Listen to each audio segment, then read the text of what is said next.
If the current president is giving legal orders, dapat mas walang hesitation ngayon compared to the previous administration where mas mukhang excessive yung mga paramdam ng Pangulo. Sa ngayon, I don't think that there are people who does not who expresses any hesitation.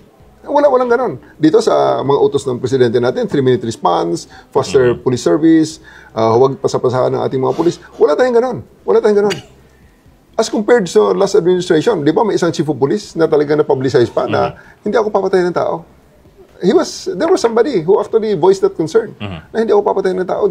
Hanapin natin ang chief of police na. I think he was a captain during the time, chief of police na isang maliit na bayan.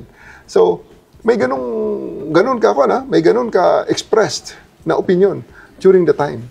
Because, at hindi rin man nila ma-caution. Kasi tama nga naman ang posisyon ng tao na, may mamamatay lang sa police operation kung papasok ng Article 11, which is the justifying circumstances. Ang gagamitin lang is self-defense. Pero, bakit lumabas ang ganung klaseng opinion? So, indicators, no? Wala mang nagsabi na talagang may ganung utos, pero may indicators dahil may nagsasabi na ito ang gagawin ko. Hindi gaya ng ipinag-uutos nyo.